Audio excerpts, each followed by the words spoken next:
അതായത് എന്താണ്? വീട്ടിൽ നിന്ന് ഭയങ്കരമായിട്ട് നിർബന്ധിക്കുന്നു. എന്തിന്? ഞാൻ പെണ്ണുകെട്ടണത്രേ. പെണ്ണ് കിട്ടാനോ? അയ്യേ, തനിക്കൊരു ബ്രൈറ്റ് പൊളിറ്റിക്കൽ ഫ്യൂച്ചർ ഞാൻ കാണുന്നുണ്ട്. ഭാര്യയും കുടുംബമൊക്കെ അതിന് തടസ്സാണ്. അച്ഛൻ ഒരേ പിടിപിടിക്കാണ്. കോട്ടപ്പള്ളി, പാർട്ടിക്കുന്ന ആവശ്യം കെട്ടുപാടുകളും മറ്റുത്തരവാദിത്തങ്ങളും ഇല്ലാത്ത ഒരു നേതൃനിരയാണ്. പ്രകൃതി നിയമങ്ങൾക്ക് കുറച്ചൊക്കെ നമ്മൾ വഴങ്ങേണ്ടതല്ലേ? വഴങ്ങരുത്. ലൗകികമായ തൃഷ്ണകളെ നമ്മൾ അതിജീവിക്കണം. മാനവരാശിയുടെ നിലനിൽപ്പ് തന്നെ കുടുംബം എന്ന എസ്റ്റാബ്ലിഷ്മെന്റിലല്ലേ? വിഡ്ഢിത്തം. എല്ലാ എസ്റ്റാബ്ലിഷ്മെന്റുകൾക്കും എതിരെയാണ് നമ്മുടെ യുദ്ധം. ഭാര്യ ഉണ്ടാവുക, കുഞ്ഞുണ്ടാവുക, അതൊക്കെ നമ്മുടെ മനസ്സിൽ സ്നേഹത്തിന്റെ വിത്ത് മുളപ്പിക്കുമെന്ന് എവിടെയോ വായിച്ചിട്ടുണ്ട്. അത് വരട്ട് തത്വവാദമാണ്. സഹജീവികളെ, തൊഴിലാളി വർഗത്തെ സ്നേഹിക്കാൻ ശീലിക്കുക. തുറന്നു പറയാം, അടിസ്ഥാനപരമായി നമ്മുടെ പാർട്ടിക്ക് കല്യാണം ഇഷ്ടമല്ല. അപ്പൊ സാറ് കല്യാണം കഴിച്ചതോ? അതിൽ ഞാൻ ഇന്ന് ഖേദിക്കുന്നു. എന്നാ പിന്നെ ഇപ്പൊ ഭാര്യ ഉപേക്ഷിക്കരുതോ? തന്റെ കാര്യമാണ് നമ്മളിപ്പോ ഡിസ്കസ് ചെയ്യുന്നത്. പറയുന്നതൊന്ന് പ്രവർത്തിക്കുന്ന വേറൊന്നും. ദൈവമില്ല, അമ്പലമില്ല എന്നൊക്കെ വിളിച്ചു പോകും. എന്നിട്ട് ആരും കാണാതെ തലയിൽ മുണ്ടും പോയിച്ച് ദൈവത്തെ തൊഴാൻ പോകും. ആര്? സാറ് തന്നെ. തൃച്ചമ്പടി അമ്പലത്തിൽ എന്നും കാലത്ത് സാറ് തൊഴാൻ പോകുന്നത് ഞാൻ കാണാറുണ്ട്. താനിതെങ്ങനെ കണ്ടു? ഞാനൊരു രഹസ്യമായിട്ട് തൊഴാൻ പോകാറുണ്ട്. എന്നാലേ ഇത് തൽക്കാലം നമ്മൾ രണ്ടുപേരും മാത്രം അറിഞ്ഞാൽ മതി. താൻ വേണേ കല്യാണം കഴിച്ചോളാം. പക്ഷെ ഒരു കാര്യത്തെ തനിക്ക് നിർബന്ധം വേണം. എന്ത്? നമ്മുടെ പാർട്ടി നയങ്ങളെയും ആദർശങ്ങളെയും ബഹുമാനിക്കുന്ന ഒരു പെൺകുട്ടിയെ വേണം കല്യാണം കഴിക്കാൻ.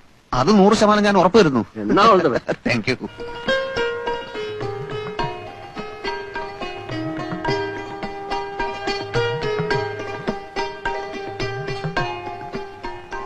ശരിക്കും നോക്കിക്കോളൂ. അപ്പൊ പറഞ്ഞൊക്കെ ഓർമ്മയുണ്ടല്ലോ, പാർട്ടിക്കാര്യം മിണ്ടരുത്, വക്കീലാണ്, കോടതി പോകും നോക്കിയാ പറഞ്ഞിട്ടുള്ളത്. അങ്ങനെ നുണ പറയേണ്ട കാര്യമൊന്നും എനിക്കില്ല. എന്താ? ഒന്നുമില്ല, ചില കോടതി കാര്യങ്ങൾ പറയായിരുന്നു. അല്ല, റവല്യൂഷണറി ഡെമോക്രാറ്റിക് പാർട്ടിയിലെ ഒരു ബുദ്ധിജീവിയാണ് ഞാൻ. ഒരു തമാശക്ക് സൈഡായിട്ട് ഉണ്ട്. തമാശക്കോ? പാർട്ടി എന്റെ ജീവാത്മാവും പരമാത്മാവുമാണ്. എനിക്ക് പെൺകുട്ടിയോട് ചില കാര്യങ്ങൾ ചോദിച്ചറിയാനുണ്ട്. അധ്വാനിക്കുന്ന തൊഴിലാളി വർഗത്തിന്റെ മോചനത്തിന് വേണ്ടി തോളോട് തോൾ ചേർന്ന് പ്രവർത്തിക്കാൻ തയ്യാറുണ്ടോ? പറയൂ. വേണ്ട, ഞാൻ തയ്യാറെടുപ്പിച്ചോളാം. കുട്ടിയുടെ സാമൂഹ്യ ബോധം എനിക്കൊന്ന് പരിശോധിക്കണം. ബൂർഷാസി കം സലീം എന്ന് പറയുന്ന പുസ്തകം വായിച്ചിട്ടുണ്ടോ? അല്ലെങ്കിൽ downtrodden a question mark, അഡിൽ സക്സലിയുടെ പുസ്തകം? അതുമല്ലെങ്കിൽ ദാസ് ക്യാപിറ്റൽ? എന്താ വായനാശീലം ഇല്ല? അതൊക്കെയുണ്ട്. മംഗളം വാരികയിലും മനോരമയിലും വരുന്ന മിക്ക നോവലുകളും ഇവിടെ ഞങ്ങൾ എല്ലാവരും വായിക്കാറുണ്ട്. അത്രേ ഉള്ളൂ.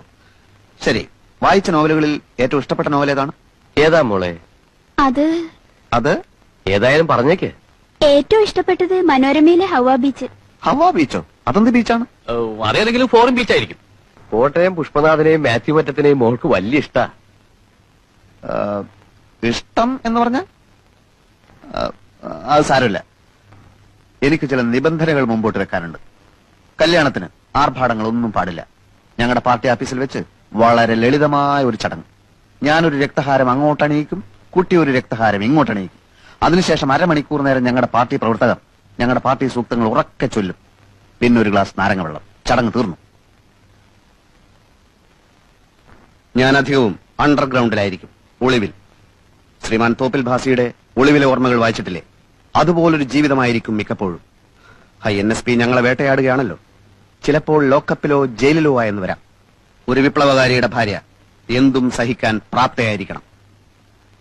ചിലപ്പോൾ കുട്ടി വെടിയുണ്ടകൾ നേരിടേണ്ടി വന്നേക്കാം. അപ്പോൾ വിരിമാർ കാണിച്ചു കൊടുക്കേണ്ടി വരും. മോളകത്തേക്ക് വെക്കോ. അച്ഛൻ നേരം നീ വന്നേ. താനൊരു ഭ്രാന്തനെയാണോ എന്റെ മോക്ക് ഭർത്താവായി കൊണ്ടുവന്നിരിക്കുന്നത്? എന്നോട് ക്ഷമിക്കണം, ഇത്രയും ഞാൻ പ്രതീക്ഷിച്ചില്ല. എത്രയും പെട്ടെന്ന് അവനെ പിടിച്ചോണ്ട് പോയില്ലെങ്കിൽ നല്ല ചുട്ട അടി കിട്ടും പറഞ്ഞു. അയ്യോ വേണ്ട വേണ്ട, ഇപ്പൊ പോയേക്കാം. എന്നിട്ടേ പോവാ. എന്റെ നിർദ്ദേശങ്ങളുടെ പ്രതികരണം പറഞ്ഞില്ല. പ്രതികരണം അറിയാൻ കാത്തു നിന്നാൽ കുഴപ്പം ചെയ്യും. അല്ലെ, എണീക്കാനല്ലേ പറഞ്ഞത്? അതൊക്കെ പോണ വഴിക്ക് പറഞ്ഞുതരാം. ഇനി ഇവിടെ നിൽക്കണ്ട.